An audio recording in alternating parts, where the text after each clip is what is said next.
warahmatullahi wabarakatuh. Bagaimana kabar semua? Alhamdulillah baik. Ada yang tidak hadir? Ada Bu. Siapa itu? Tia dari Bu. Oh, kenapa dia? Sakit kok. Oh, dia sakit. Semoga teman-teman kita diberi kesembuhan oleh Allah Subhanahu wa Ta'ala. Amin. Sebelum kita mulai pembelajaran, dirapikan dulu tempat duduknya ya. Nah, Bu, sekarang kita berdoa dulu yang dipimpin oleh si Dewi. Silakan dipimpin doa. Bismillahirrahmanirrahim. Rabbi shrah li sadri wa yassir li amri wahlul 'uqdatam min lisani yafqahu qawli. Rabbi zidni ilma warzuqni fahma. Sudah siap belajar semuanya? Sudah. Sekarang materi kita adalah tentang strategi dakwah Nabi di Mekah. Jadi tujuan Ananda mempelajari materi ini adalah yang pertama, Ananda bisa menjelaskan kepercayaan masyarakat Arab sebelum datangnya Islam. Yang kedua, Ananda bisa menjelaskan kondisi sosial, politik, dan ekonomi masyarakat Arab sebelum datangnya Islam. Yang ketiga, Ananda tahu apa saja tantangan yang dilalui oleh Nabi Muhammad SAW ketika berdakwah di Mekah. Dan yang keempat, Anda bisa menjelaskan respon masyarakat Arab ketika datangnya Islam. Jadi Nabi Muhammad SAW itu lahir pada tanggal 12 Rabiul Awal, bertepatan pada tanggal 20 April tahun 571 Masehi. Nama ibu beliau yang Aminah binti Wahab, sedangkan nama ayahnya adalah Abdullah bin Abdul Muthalib. Jadi Nabi Muhammad SAW mendapatkan wahyu pertama kali di usia berapa? 40 tahun, Bu. Hampir 40 tahun, oke betul. Jadi Nabi Muhammad SAW menerima wahyu pertama kali di usia 40 tahun, yaitu di Gua Hira. Apa wahyu pertama kali datang pada Nabi? Nggak tahu, Bu. Silakan Wahmi. Surah Al-Alaq ayat 1-50. Oke, betul. Jadi wahyu yang pertama kali datang pada Nabi adalah surat Al-Alaq ayat 1-5. Ada yang bisa membacakan surat Al-Alaq 1-5? Silakan bisa. Silakan bacakan surat Al-Alaq dari ayat 1-5. A'udzu billahi minasy syaithanir rajim. Bismillahirrahmanirrahim. Iqra bismi rabbikal ladzi khalaq. Khalaqal insana min 'alaq.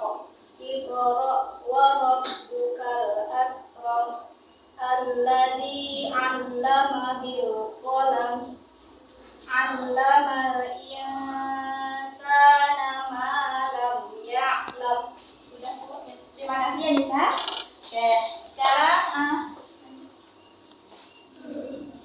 sekarang materi kita yang pertama adalah kepercayaan masyarakat Arab pra Islam. Ada yang tahu kepercayaan masyarakat Arab pra Islam itu apa? Kepercayaan masyarakat Arab sebelum datang Islam. Menyembah berhala. Oke, betul. Jadi kepercayaan masyarakat Arab pra Islam adalah menyembah berhala. Masyarakat kota Mekah sebelum mereka menyembah berhala dan batu-batuan adalah masyarakat dengan ajaran tauhid yang dibawakan oleh Nabi Ibrahim alaihissalam. Jadi sebelum masyarakat Arab itu mempercayai berhala dan batu-batuan, dia menganut keyakinan Nabi Ibrahim. Dia menganut keyakinan yang dibawa oleh Nabi Ibrahim alaihissalam. Jadi dia mulai menyembah berhala itu ketika Nabi Ismail sudah wafat. Jadi ketika Nabi Ismail sudah wafat, terputuslah risalah, baru mereka menyembah berhala. Ada yang tahu kepercayaan masyarakat Arab selain penyembah berhala apa? Menyembah api, Bu. Betul, menyembah api. Ada lagi? Penyembah apa? Betul, Wahyu. Apa lagi? Menyembah matahari, Bu. Betul. Jadi selain menyembah berhala, masyarakat Arab ini juga menyembah jin. Oke. Dan ada juga agama lain yang dianut oleh masyarakat Arab yaitu agama Yahudi, Nasrani, Majusi, dan Sabai. Oke. Udah jelas kan Anda semua kepercayaan masyarakat Arab setelah Islam? Ada yang mau bertanya? Silakan saja bertanya ya, nanti Ibu jawab. Jangan malu untuk bertanya. Malu bertanya sesat di jalan. Tidak ada? Tadi sudah paham semuanya? Sudah, Bu. Alhamdulillah.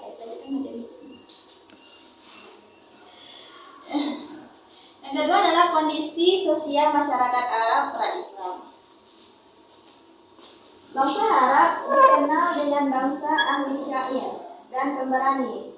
Selain ahli syair dan pemberani, karakter positif Arab lainnya adalah seperti punya semangat tinggi dalam mencari nafkah, sabar menghadapi kekerasan alam, mempunyai ketahanan fisik, kekuatan daya ingat, dan lain-lain. Jadi kondisi sosial masyarakat Arab Islam, masyarakat Arab disebut juga sebagai bangsa jahiliyah. Ada yang tahu arti jahiliyah di sini apa? Bodoh. Siapa? Kami itu Pak. Apa yang maksud dengan jahiliyah di sini? Kegelapan maksudnya kegelapan. Jahiliyah kan artinya bodoh. Bodoh ini bodoh dari pengetahuan atau bodoh dari segi pengetahuan. Salah ya, maksud di sini bodoh atas keyakinan kepada Allah Subhanahu Wa Taala. Jadi bukan bodoh ilmu pengetahuan ya, karena masyarakat Arab pada saat itu sangatlah pintar. Itu dia terkenal dengan syairnya. Jadi bahkan dalam berbicara dengan saudaranya saja dia bersyair gitu. Saking dia pandai sekali dalam bersyair.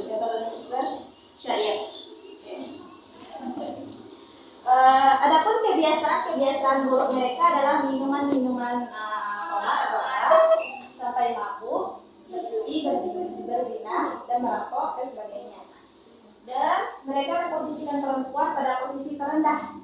Contohnya, dia mengumpulkan bayi perempuan hidup-hidup, mengawini dan menceraikan sekehendak hati. Karena masyarakat Arab sebelum datangnya Islam dia sangat menganggap rendah perempuan gitu. Sampai-sampai ketika bayi perempuan saja lahir, dia langsung menguburkannya hidup-hidup. Padahal bayi itu tidak ada salah ya, masih murni, belum ada dosanya. Tapi dia karena takut, malu, karena dia menganggap bayi perempuan itu adalah aib, dia langsung menguburkan, langsung membunuh bayi perempuan itu.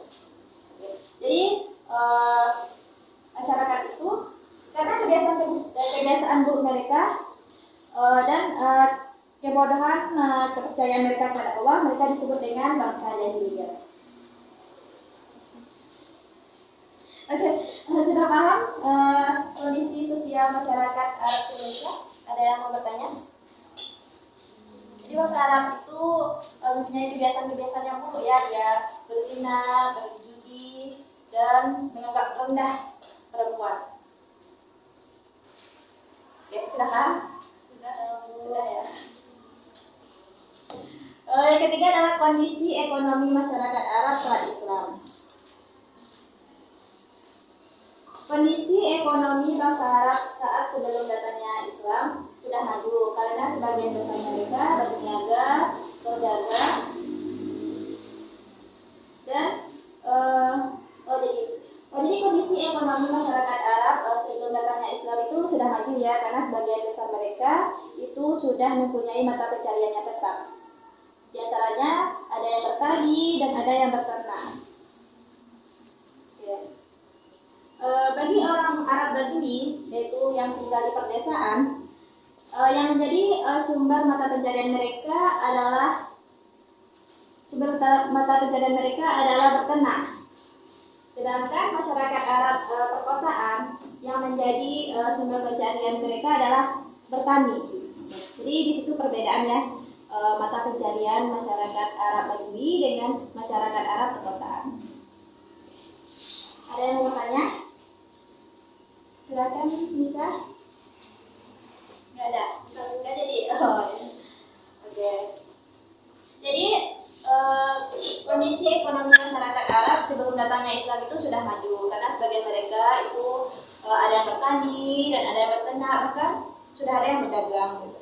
Bagi masyarakat Arab di daerah perdesaan itu mata pencariannya adalah berternak, sedangkan masyarakat Arab perkotaan itu mata pencariannya adalah bertani. Silakan lanjutkan. Yang keempat adalah kondisi politik masyarakat Arab pra-Islam. Jadi sebelum Islam datang, bangsa Arab dipengaruhi oleh 3 kekuatan politik, yaitu yang pertama Kekaisaran Bizantium, yang kedua Kekaisaran Persia yang memeluk agama Zoroaster, dan yang ketiga adalah Dinasti Hindia yang berkuasa di Arab bagian selatan. Jadi kondisi politik masyarakat Arab sebelum datangnya Islam itu masyarakatnya dipengaruhi oleh 3 kekuatan politik, tidak hanya 1 tapi 3. Oke, yang pertama adalah Kekaisaran Bizantium, Kekaisaran Persia, dan Dinasti Hindia. Kondisi politik Jazirah Arab terpengaruhi oleh 2 hal, yaitu interaksi dunia Arab dengan Kekaisaran Bizantium dan Persia. Yang kedua, persaingan antara Yahudi dan Zoroaster. Bangsa Arab terdiri dari beberapa suku yang sangat fanatik, yang berlebihan dan loyal pada pemimpin suku. Oke. Jadi kondisi politik masyarakat Arab Islam itu terlalu fanatik ya, terlalu berlebihan, terlalu mengagungkan pemimpin suku. Jadi masyarakat Arab Islam itu terdiri dari beberapa suku, yang mana masyarakatnya itu terlalu mengagungkan kepala sukunya, mengagungkan pemimpinnya. Maka tidak jarang peperangan terjadi antar suku.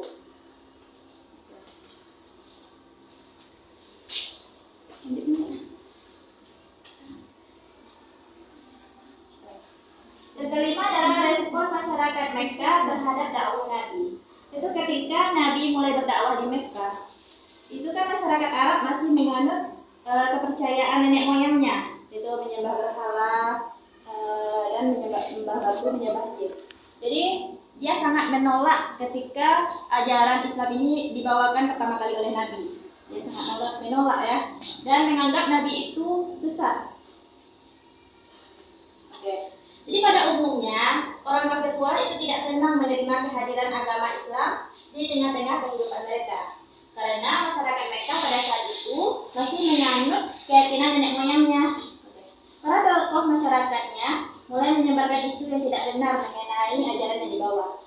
Karena tidak suka dengan Nabi yang secara tiba-tiba membawa ajaran agama Islam, para tokoh masyarakat itu menyebarkan fitnah tentang Nabi kepada masyarakat yang lain juga, agar masyarakat lain itu tidak terpengaruhi oleh dakwah Nabi. Salah seorang tokoh masyarakat Quraisy yang selalu menghalangi gerakan dakwah Nabi adalah Abu Lahab. Jadi salah tokoh masyarakat Quraisy yang sangat menghalangi dakwah Nabi adalah Abu Lahab, yaitu paman Nabi sendiri yang menghalangi dakwahnya Nabi.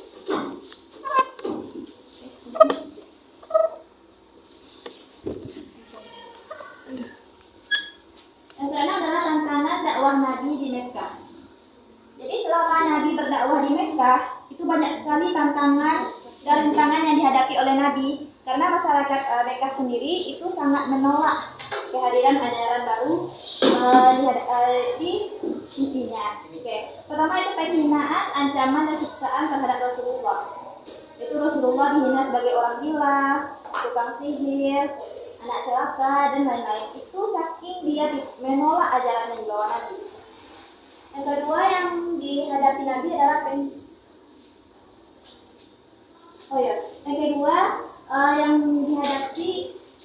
yang kedua tantangan yang dihadapi Nabi adalah bujukan harta, kedudukan, dan wanita.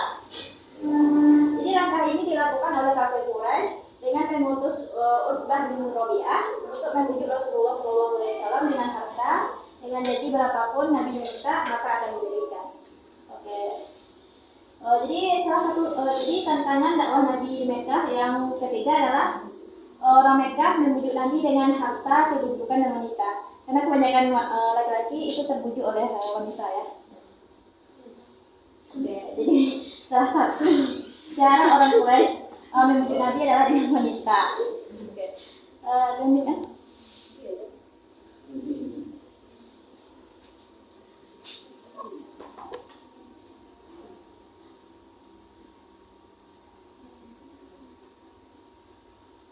Oke, ada yang mau bertanya? Tentang materi yang sudah dijelaskan? Sudah mengerti semua? Sudah, Bu. Oke, sekarang Ibu akan mengajukan pertanyaan. Silakan Anda jawab ya. Nanti yang menjawab pertanyaan paling banyak nanti akan mendapat hadiah. Lagi kue, mah kue. Yang paling nunjuk paling awal ya, yang nunjuk paling awal. Pertanyaan pertama.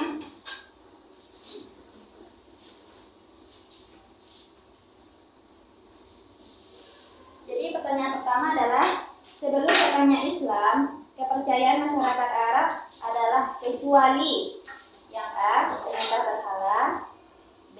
Penyembah jin, C. Penganut agama Kristen, D. Penyembah matahari. Saya bisa hari kamu saja. C, Bu. Jawabannya penganut agama Kristen. Oke, betul. Jadi selanjutnya Bu, nanti aja kita pembelajaran akan dikasih. Jadi soal nomor 2 adalah masyarakat Arab sebelum datangnya Islam disebut juga sebagai masyarakat jahiliyah. Maksud jahiliyah di sini adalah A. Bodoh ilmu pengetahuan, B.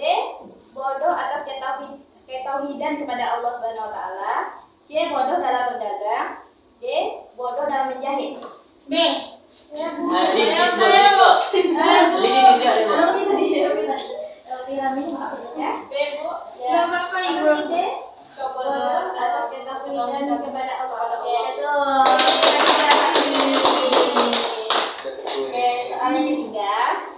Tradisi masyarakat Arab sebelum datangnya Islam adalah mengubur anak mereka hidup-hidup. Apa jenis kelamin anak mereka yang dikubur hidup-hidup? A. Laki-laki, B. Perempuan, C. Kutsa, D. Bencong. Alisa, B. Perempuan. Betul. Jawabannya perempuan ya.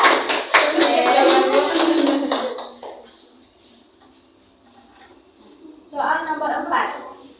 Mata pencarian masyarakat Arab sebelum Islam datang adalah A. Guru, B. Pilot, C. Petani, D. Nelayan.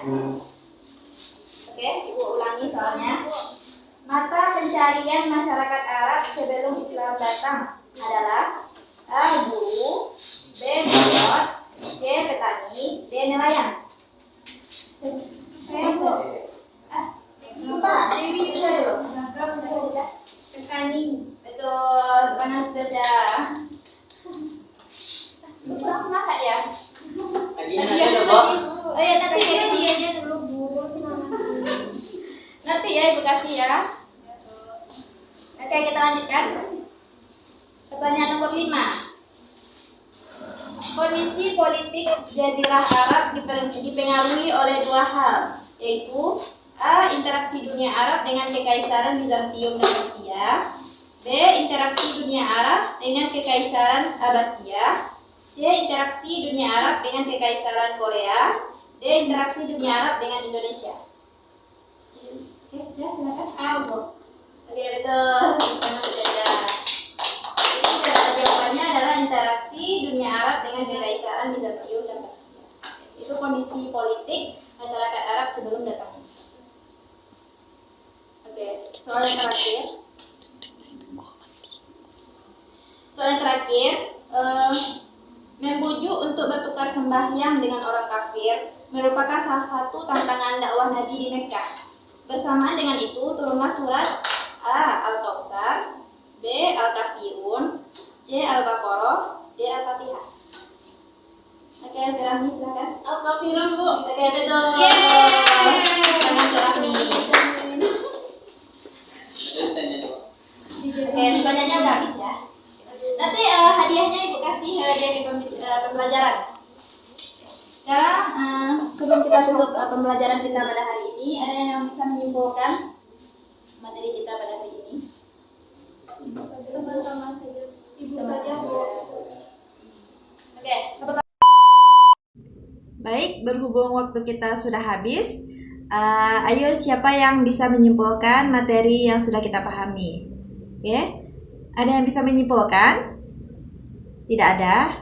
Oke, sekarang Ibu saja yang menyimpulkan.